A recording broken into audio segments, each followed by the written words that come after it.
Bonjour à toutes et à tous. Vous voyez que nous sommes unis par la mer, puisque derrière moi, une belle image de l'océan. Donc nous sommes unis, malgré les milliers de kilomètres qui nous séparent, à la fois par l'océan et à la fois par l'esprit dont nous sommes tous constitués. Donc je remercie beaucoup Régine de son invitation, après plusieurs dizaines d'années sans que nous nous soyons revus. Ça a été une grosse surprise pour moi. Et elle m'a convaincu de participer parce que elle a placé sa demande dans le cadre de son intérêt pour Thérèse de Lisieux. Et je suis un inconditionnel de cette sainte, de cet être de lumière. Et je peux dire donc que j'ai accepté son invitation pour parler de la tolérance et de la non-violence parce que le message de Thérèse rejoint, je dirais, complètement celui de Gandhi, et même, je dirais, le complète, et je vais essayer de vous dire pourquoi. Puisque, en fait, Gandhi, quand il parlait de la tolérance, il disait bien que, au fond de lui, la véritable loi fondamentale de la vie, c'est l'amour. Et que sans la loi d'amour, il ne pouvait y avoir que la violence, c'est-à-dire le droit du plus fort. Donc, le système de Gandhi, c'est un système basé sur l'amour, dont la source, selon lui, est Dieu. Et là-dessus, ça rejoint complètement le message et l'enseignement de la petite carmélite de Lisieux, avec la conséquence que la priorité doit être donnée au perfectionnement de soi-même pour accroître cet amour et pour avancer dans la lumière et la vérité. Donc, c'est vraiment une même éthique qui réunit ces deux personnages emblématiques et universels, puisqu'ils ont un rayonnement par-delà les frontières, par-delà le temps. Et ce qui est amusant, c'est que Thérèse est née 4 ans après Gandhi. Donc ils sont contemporains en fait. Et donc ces deux grandes figures, pour moi, je les trouve très, très, très proches et complémentaires. Et le complément, je dirais que Thérèse apporte selon mon sentiment, selon ma sensibilité, c'est son amour pour Dieu. Donc Gandhi a évoqué aussi cette dimension, ce sentiment. Et Thérèse l'a poussée vraiment très très loin en se disant amoureuse de Jésus et en se disant même carrément son épouse, en voulant être son épouse.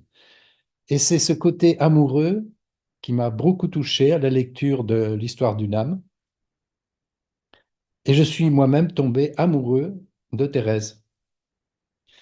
C'est pour ça que je suis très heureux de vous en parler ce soir, parce que cet amour pour Thérèse qui n'a pas cessé de parler de l'amour de son prochain et qui a été exemplaire dans le cadre de sa vie de carmélite pour s'intéresser à ses congénères, à celles qui partageaient ses murs, en voulant réellement toujours lier l'amour des autres et l'amour de Dieu. C'est-à-dire, on ne peut pas aimer Dieu si on n'aime pas ses frères, et on ne peut pas aimer ses frères si on n'aime pas Dieu.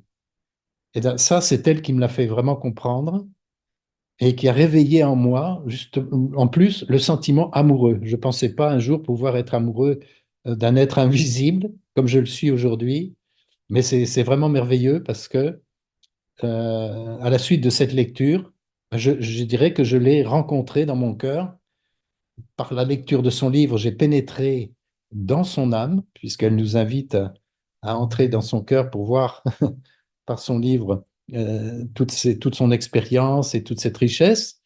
Et j'ai moi-même, à la suite de ça, publié un petit ouvrage que je vous montre ici très rapidement, qui s'appelle Un amour de Thérèse, dans lequel j'ai consigné, synthétisé tout l'enseignement de cette jeune femme qui est passée seulement 24 ans sur la Terre, mais qui encore aujourd'hui a un rayonnement extraordinaire. Et pour moi, elle est vraiment vivante. Je vous dirais que je lui parle et qu'elle me parle et que je l'entends, peut-être pas toujours avec des mots très, très directs, mais pourtant, il y a une expérience, une culture, d'un dialogue, à la fois par le cœur et par les mots. Donc, elle avait écrit son livre Histoire d'une âme en disant que euh, au moment quelques jours avant de partir de la terre, elle a dit, ces pages feront beaucoup de bien. On connaîtra mieux ensuite la douceur du bon Dieu. Et c'est cette douceur du bon Dieu que je vais tenter de vous faire partager de la façon dont je l'ai éprouvé. Thérèse a toujours euh, mis en avant la simplicité de son message en disant qu'elle voulait chercher le moyen d'aller au ciel par une petite voie bien droite, bien courte, une petite voie toute nouvelle. Et c'est vrai que par rapport à Gandhi, c'est quelque chose qui s'ajoute en complément réellement de cette voie aussi que le Mahatma avait développée, puisqu'il avait aussi, lui aussi beaucoup parlé de simplicité. Mais elle est vraiment allée très très loin en parlant d'enfance spirituelle, une petite voix, rester petit, pourquoi? Ça ne veut pas dire s'humilier, ça ne veut pas dire se rabaisser, ça veut dire reconnaître qu'on n'est rien face à l'immense amour du Créateur, du Père, et que en comptant sur lui, en voulant lui faire confiance, en voulant l'aimer, eh bien, cette réalité spirituelle vit en elle et se transmet par elle. Et c'est ça qui, moi, m'a vraiment beaucoup touché. Alors, je veux dire que, bon, la charité, elle emploie le mot charité parce qu'à l'époque, on parlait comme ça, puis même encore dans l'Église catholique, on parle de charité pour parler en fait de l'amour fraternel. C'est pour ça que j'ai intitulé mon intervention de la tolérance à l'amour fraternel.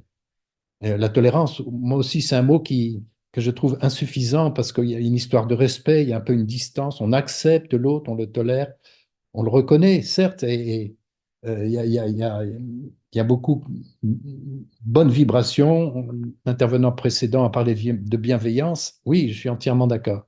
Simplement, là, il s'agit plus simplement aujourd'hui, je pense, vu l'état du monde et vu la richesse spirituelle que nous commençons à développer les uns et les autres, eh bien, on peut aller du simple fait de vouloir accepter l'autre, le reconnaître, au fait d'être curieux de lui et même plus encore de vouloir son bonheur, vouloir vivre pour le bonheur de l'autre. Je pense que c'est une marche supplémentaire que toute l'humanité a à découvrir et qu'elle va y trouver euh, d'immenses fruits, d'immenses bienfaits, parce qu'en voulant vivre pour le bonheur de l'autre, eh bien, on s'ingénie et on a besoin surtout de l'amour du Père, on a besoin de l'amour de Thérèse, des êtres de lumière comme Marie, Sainte Marie, qui a aussi bouleversé Thérèse, qui l'a beaucoup nourrie. Et donc, c'est cette association avec l'invisible qui aujourd'hui, je trouve, est indispensable si on veut faire de l'humanité un lieu d'expression d'amour, de bien et de vérité. Voilà. Donc, je vais vous lire quelques passages de l'histoire d'une âme, hein, que j'ai consigné donc dans ce petit ouvrage. Je vous rappelle peut-être, parce que tout le monde ne la connaît pas forcément, qu'elle était née le 2 janvier 1873 à Alençon, dans l'Orne, en France, qu'elle est la dernière de 9 enfants, dont 4 sont morts en bas âge. Ce qui a induit, je dirais, un certain état d'esprit dans la famille qui était très pieuse et qui s'aimait beaucoup. Donc, à la fois cette diversité d'enfants et à la fois ces drames de 4 enfants morts ont pu énormément travailler leur sensibilité. Et en plus, à l'âge de 4 ans et demi, la maman de Thérèse, Zélie, meurt. Donc, elle s'est trouvée vraiment très sevrée d'une affection indispensable. Et elle a eu heureusement l'amour de son papa. Et dans cet environnement, dans ce contexte religieux qui était le sien, eh bien, elle a voulu entrer au Carmel comme sa sœur, comme ses sœurs, plusieurs de ses sœurs d'ailleurs y sont entrées. Donc, à l'âge de 15 ans, alors qu'elle n'avait pas l'autorisation d'y aller, elle est entrée exceptionnellement. Au cours de ces quelques très courtes années qu'elle a passées là-bas, elle a vécu à la fois des expériences intérieures énormes et des expériences physiques très douloureuses, puisqu'elle est morte réellement d'une sorte de tuberculose à l'âge de 24 ans. Mais elle a eu le temps, entre-temps, d'écrire des lettres, des poésies. Elle a même fait des pièces de théâtre, dont une sur Jeanne d'Arc. Mais surtout, elle a écrit son Histoire d'une âme, qui aujourd'hui est diffusée dans je ne sais pas combien de langues, mais qui est vraiment un best-seller universel, et donc qui nourrit encore l'humanité. Elle a rejoint sa patrie du ciel, comme elle disait, puisqu'elle pensait qu'elle était en exil sur la terre. Et de là-haut, elle a dit elle avait promis qu'elle passerait son temps,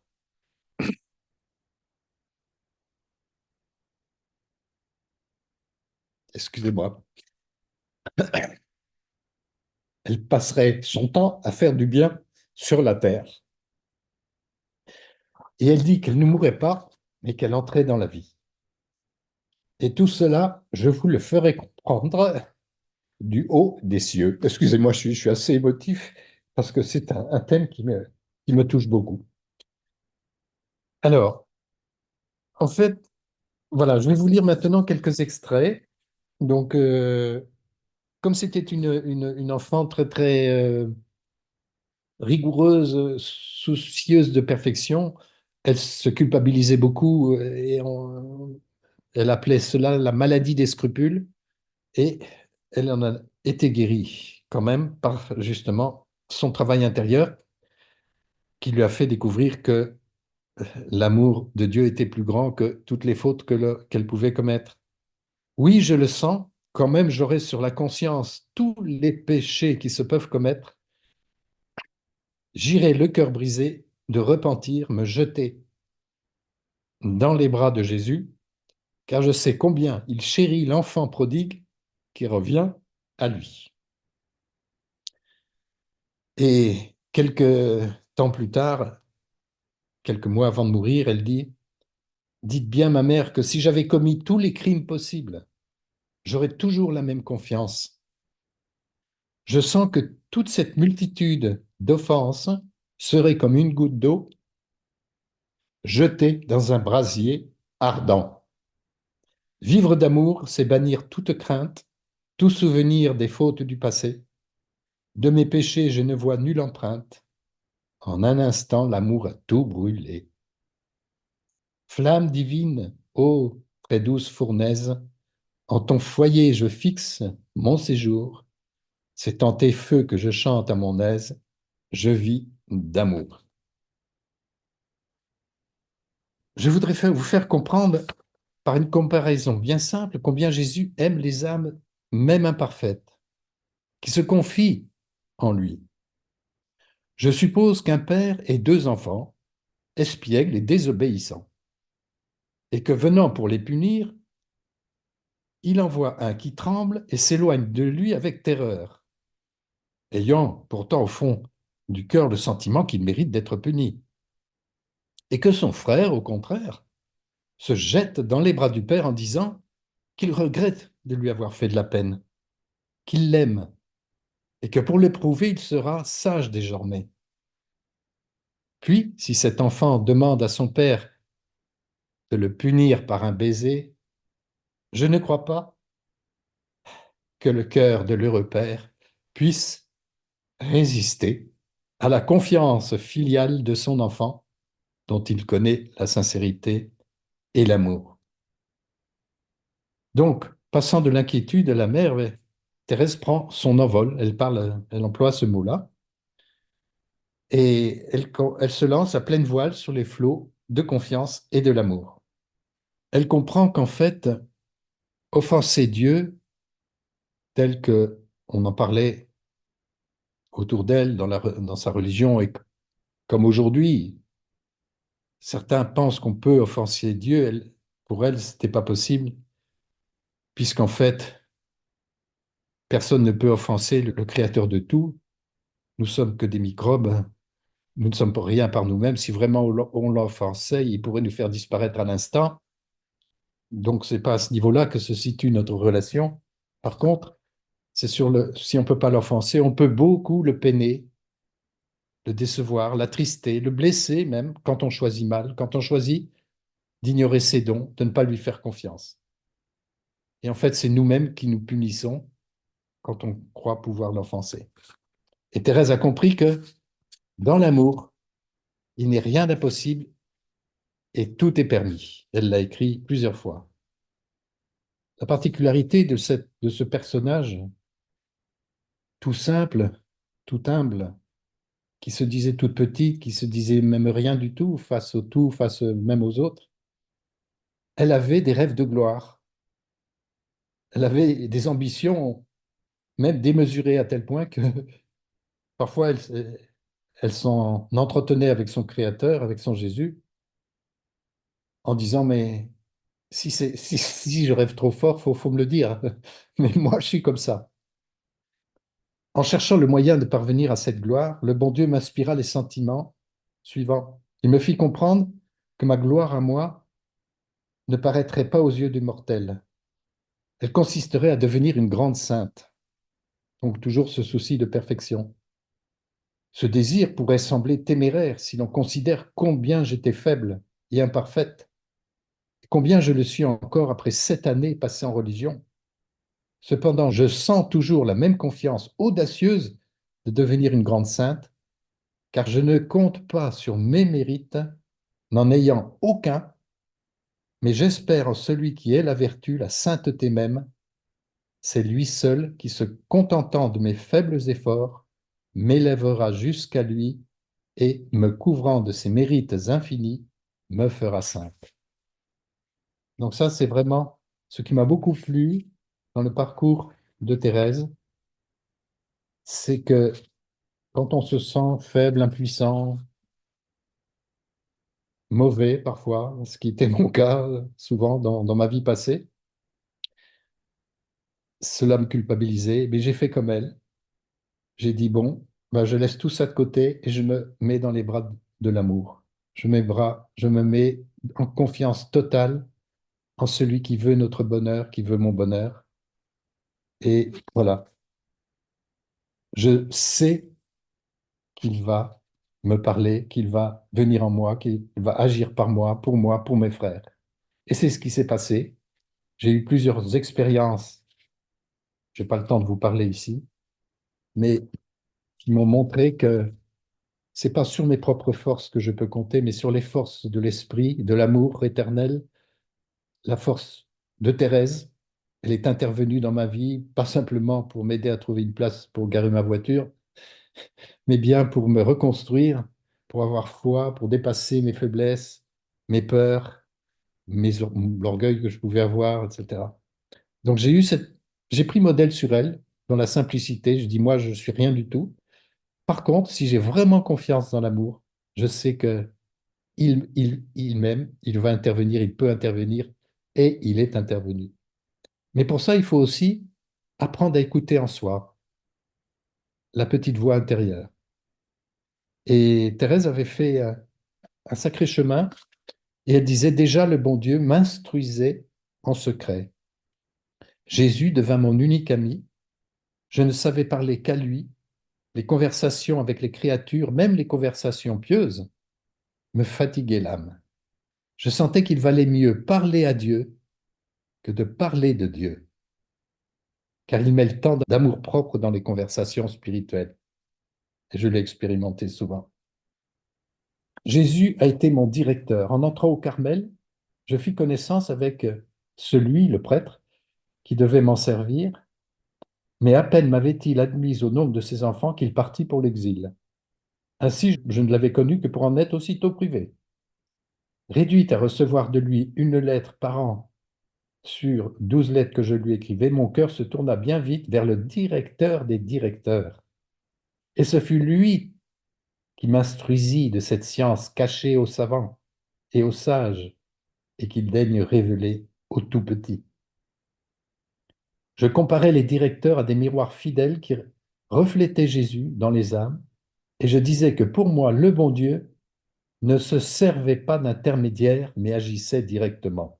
Les directeurs font avancer dans la perfection, en faisant faire un grand nombre d'actes de vertu. Et ils ont raison. Mais mon directeur, qui est Jésus, ne m'apprend pas à compter mes actes. Il m'enseigne à faire tout par amour, à ne lui rien refuser, à être contente quand il me donne une occasion de lui prouver que je l'aime. Mais cela se fait dans la paix, dans l'abandon. C'est Jésus qui fait tout et moi qui ne fais rien.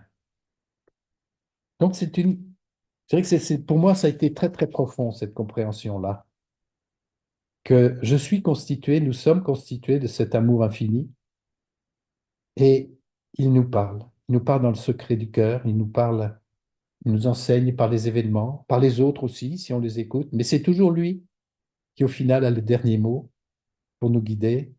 Et quand on lui fait confiance et quand on agit d'abord que par amour, eh bien, il y a toujours des résultats très probants. Donc, je veux faire lire dans mon livre de vie où est contenue la science d'amour. Cette science d'amour, cette parole résonne doucement à l'oreille de mon âme. Je sens qu'il est en moi à chaque instant. Il me guide. Il m'inspire ce que je dois dire ou faire. Je découvre, juste au moment où j'en ai besoin, des lumières que je n'avais pas encore vues. Et ce n'est pas le plus souvent pendant mes oraisons qu'elles sont les plus abondantes, c'est plutôt au milieu des occasions de ma journée. Donc c'est toute une activité qui devient imprégnée de ce dialogue intérieur avec lui, ce qui fait que, en pratiquant ainsi cette communion, elle écrit ces trois vers: Mon bien-aimé, viens vivre en moi. Oh, viens, ta beauté m'a ravi. Daigne me transformer en toi. Transformer en lui. Petite créature qui n'est rien par elle-même, qui envisage le merveilleux de pouvoir s'épanouir en être de lumière, en être d'amour, à l'image de Dieu. Et elle n'a jamais oublié que cela, cette vie intérieure, doit se traduire par un comportement avec les autres. Car après l'amour de Dieu, c'est l'amour fraternel qui est notre second devoir. Je vais parler de la charité fraternelle. Oh, j'y tiens, car j'ai reçu de trop grandes lumières à ce sujet. Je ne veux pas les garder pour moi toute seule. Je vous assure que la charité n'est pas comprise sur la terre. Et on le voit tous et toutes autour de nous, y compris dans nos vies personnelles. Et pourtant, c'est la principale des vertus. Donc elle se met donc à l'œuvre et elle écrit, la charité fraternelle, c'est tout sur la terre. On aime le bon Dieu dans la mesure où on le pratique, où on la pratique. Pardon. J'ai reçu la grâce de comprendre combien Jésus désire être aimé. Et ça, c'est quelque chose qui m'a frappé aussi parce que j'ai bien écouté la prière qui a été dite tout à l'heure avec toutes ces demandes adressées à celui qui nous crée, nous anime et qui est tout. Et Thérèse, elle ajoute, je pense, un aspect supplémentaire qui est de dire, c'est toi, mon Dieu, mon Jésus, qui me prie. C'est toi qui me prie d'avoir les qualités. Ce n'est pas à moi de te demander de me les donner, mais je sais que tu espères que je vais les bâtir, que tu me regardes avec le doux espoir que, ben oui, je vais être fraternel, je vais aimer mes frères, je vais savoir t'entendre, agir au bon moment, avec l'acte juste, le sentiment juste. Et donc, c'est toi qui me pries, mon Jésus, et je veux être celle qui te comble, parce que je sais que tu n'es pas entendu, tu n'es pas écouté, tu n'es pas compris. Moi, je te comprends, et je me donne ma vie à l'accomplissement de cette œuvre, de cette vérité. Et comme j'ai trouvé ma petite voix toute directe, elle a employé le mot, c'était amusant, je pense que ceux qui la connaissent ont gardé cette image dans leur cœur, que à l'époque moderne, maintenant, on ne gravit plus les escaliers marche par marche. Le chemin de la perfection est long, coûteux, difficile. Eh bien, moi, je vais prendre l'ascenseur. puisqu'il y a des ascenseurs qui existent dans la modernité, eh bien, ma voie, c'est la voie de l'ascension directe dans le cœur de Dieu. Et ça m'a bouleversé et ça continue à me nourrir. Être petit, c'est ne point s'attribuer à soi-même les vertus qu'on pratique, se croyant capable de quelque chose, mais reconnaître que le bon Dieu pose ce trésor de la vertu dans la main de son petit enfant pour qu'il s'en serve quand il en a besoin. Mais c'est toujours le trésor du bon Dieu. Jésus est un trésor. Alors, quand elle emploie le mot Jésus, pour moi qui ai été élevé dans la religion catholique, mais qui est, je dirais, un peu délaissé la formule catholique classique et emprunté d'autres chemins sans renier du tout cet enseignement, pour moi, Jésus, c'est réellement la manifestation humaine de l'amour de Dieu. C'est le Père qui prend une forme humaine pour exprimer à ses enfants, redonner les lois d'amour, les diriger vers le bien, les inciter à la fraternité en parlant juste, droit et en donnant la vie autour de nous, autant que nous pouvons. Donc Jésus est un trésor caché, un bien inestimable que peu d'âmes savent trouver car il est caché et le monde aime ce qui brille. Ah, si Jésus avait voulu se montrer à toutes les âmes avec ses dons ineffables, sans doute il n'en est pas une seule qu'il aurait dédaigné, mais il ne veut pas que nous l'aimions pour ses dons. C'est lui-même qui doit être notre récompense. Donc en fait, c'est Dieu lui-même. On ne prie pas à Dieu, je ne prie pas à Dieu pour recevoir des dons, pour recevoir des bienfaits, mais maintenant ma prière, c'est lui dire ma joie de savoir qu'il existe, de savoir qu'il est le Père de tous les hommes, que celui qui est en moi, il est aussi en toi qui m'écoute, dans ton cœur, que tu en sois conscient ou non, ou quelque nom que tu lui donnes, c'est le même amour, c'est la même lumière. Pour moi, c'est une joie immense de savoir que toi qui m'écoutes, ben, il y a en toi cette même réalité merveilleuse que tu connais déjà, puisque si tu es ici, c'est que tu es sur un parcours de lumière. Et donc, nous communions avec cette même réalité. Et Jésus, comme d'autres, a été donc le témoin de cette vérité éternelle. Et des êtres comme Gandhi, Bouddha, Krishna ou Mahomet ont pareillement témoigné que cette réalité invisible, eh bien, c'est notre bonheur. Connaître cette réalité, c'est notre bonheur. Et il ne s'agit pas simplement de chercher à être mieux sur la terre, meilleur soi-même et nous entendre un peu plus. Non, on est sur la terre pour connaître ce merveilleux visage de l'amour, ce créateur qui est en tous et que nous pouvons réellement entendre par cette petite voix et pourquoi pas aussi manifester. Et c'est ce que nous allons voir dans quelques instants, puisque je vais, à partir de ce que Thérèse avait développé, vous parler de cette possibilité qu'elle avait découverte,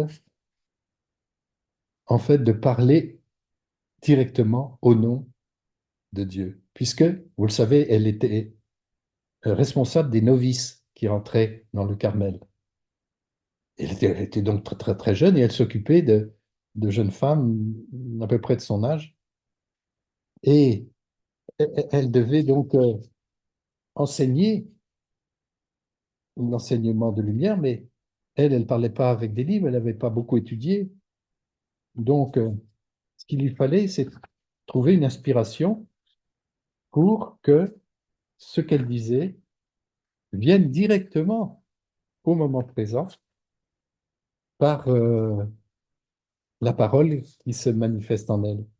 Et donc, elle écrit, je suppliais le bon Dieu de me mettre à la bouche des paroles douces et convaincantes, ou plutôt de parler lui-même par moi. Parler lui-même par moi. Elle avait cette confiance. Jésus exauça ma prière. Il permit que le résultat comble entièrement mon espérance, car ceux qui tourneront leur regard vers lui en seront éclairés, et la lumière s'élevait dans les ténèbres pour ceux qui ont le cœur droit. avoir la simplicité de penser que le bon Dieu lui-même peut, par ma bouche, exprimer quelque chose, sa nature, ses souhaits, pourquoi pas, envers moi, ou m'apporter des lumières, un éclairement sur une situation. Alors elle dit, lorsqu'il me fut donné de pénétrer dans le sanctuaire des âmes, je vis tout de suite que la tâche était au-dessus de mes forces. Alors je me suis mise dans les bras du bon Dieu, comme un petit enfant, et cachant ma figure dans ses cheveux, je lui ai dit, Seigneur, je suis trop petite pour nourrir vos enfants. Si vous voulez leur donner par moi ce qui convient à chacune, emplissez ma petite main, et sans quitter vos bras, sans détourner la tête, je donnerai vos trésors à l'âme qui viendra me demander sa nourriture. Souvent, les novices me disent, mais vous avez réponse à tout. Je croyais cette voix vous embarrasser. Où donc allez-vous chercher ce que vous dites? Il en est même d'assez candide pour croire que je lis dans leur âme, parce qu'il m'est arrivé de les prévenir en leur disant ce qu'elles pensaient. Une nuit, une de mes compagnes avait résolu de me cacher une peine qui la faisait beaucoup souffrir. Je la rencontre dès le matin, elle me parle avec un visage souriant, et moi, sans répondre à ce qu'elle me disait, je lui dis avec un accent convaincu, vous avez du chagrin. Si j'avais fait tomber la lune à ses pieds, je crois qu'elle ne m'aurait pas regardé avec plus d'étonnement. Sa stupéfaction était si grande qu'elle me gagna. Je fus un instant saisi d'un effroi surnaturel. J'étais bien sûr de n'avoir pas le don de lire dans les âmes, et cela m'étonnait d'autant plus d'être tombé si juste. Je sentais bien que le bon Dieu était tout près, que sans m'en apercevoir, j'avais dit, comme un enfant, les paroles qui ne venaient pas de moi, mais de lui. Garder la parole de Jésus, voilà l'unique condition de notre bonheur, la preuve de notre amour pour lui. Mais qu'est-ce donc que cette parole? Il me semble que la parole de Jésus, c'est lui-même. Le Verbe, c'est la parole de Dieu. Sur ces mots, j'aimerais prolonger cette découverte de Thérèse euh, qui permet à nous, êtres humains bien faibles, bien petits la plupart du temps, eh bien, d'accueillir malgré tout cette parole divine. Et ce n'est pas prétentieux. Je vais là faire une prière particulière. Je vais fermer les yeux. Je vous inviterai aussi à le faire si vous voulez bien. Nous allons fermer les yeux et je vais lui demander qu'il nourrisse notre assemblée, notre réunion, qu'il bénisse ce que nous faisons. Et il va répondre par ma bouche, mais de façon très simple, c'est pas prétentieux de le dire, parce que j'ai confiance que c'est pas moi, c'est pas mon intelligence, c'est pas le petit bonhomme philosophe à la retraite qui a fait quelques livres et un peu de bien et beaucoup de bêtises sur la terre. C'est pas, je ne peux pas prétendre que c'est Dieu qui parle par moi. Pourtant, j'ai confiance que les quelques mots qu'il va vous dire, c'est lui qui va les prononcer par moi, qui va les nourrir, en tout cas les inspirer pour chacun et chacune d'entre nous. Donc, je vais simplement fermer la vidéo pendant ce temps pour être plus concentré, pour vous offrir ce moment de communion.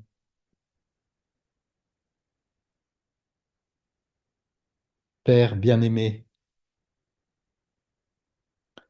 toi qui nous vois, qui anime chacun, chacune d'entre nous, j'aime que tu exprimes par ma bouche des paroles de bien, d'amour, qui permettent de régénérer les cœurs et pourquoi pas les corps pour ceux qui souffrent, ceux qui ont un problème de santé, que tu interviennes pour que cette vie que tu veux nous donner, eh bien, elle soit accessible enfin à notre humanité qui là, en cet instant, est toute tournée vers toi pour que tu agisses et que tu nous bénisses par ces mots. Je suis l'infiniment bon. Je suis la lumière éternelle. Je suis l'éternel présent. J'aime qu'il y ait en votre cœur en cet instant la simplicité d'accueillir mes paroles. Plus que de la tolérance, c'est pour vous le plaisir de communier à une même réalité bienfaisante. Je suis l'amour, énergie créatrice dont vous êtes constitué. J'aime me manifester en cet instant pour imprégner vos corps et vos cœurs de ma réalité, de ma lumière. Aimez vous sentir tous en un en tous.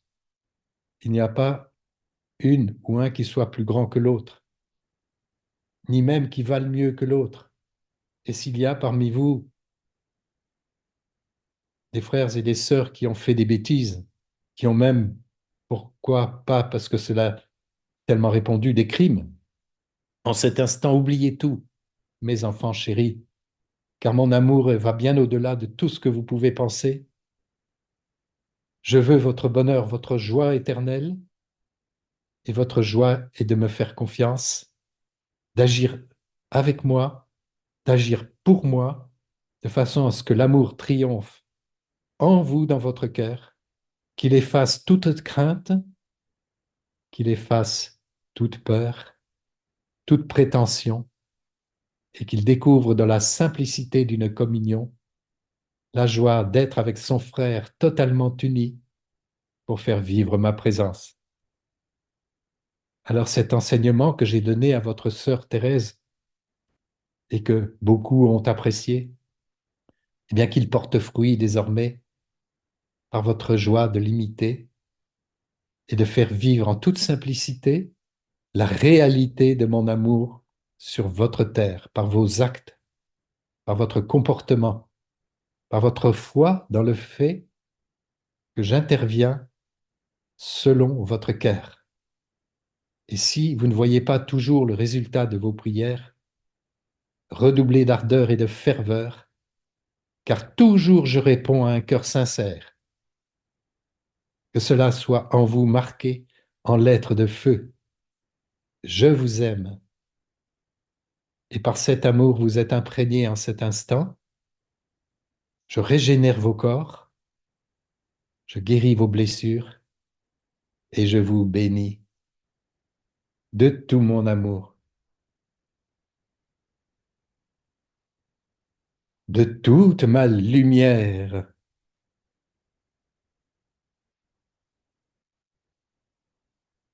Et cela est.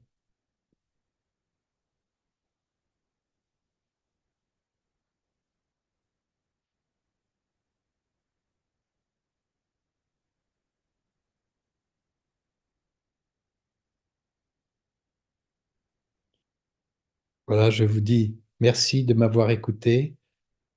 Merci à Thérèse. J'espère qu'elle m'a inspiré. Merci à l'amour universel qui fait que nous sommes ensemble. Merci à vous tous. Merci particulièrement à Régine et à sa sœur qui ont organisé cette belle réunion. Merci beaucoup, Jean-Luc, pour pour ces paroles qui demandent un recueillement,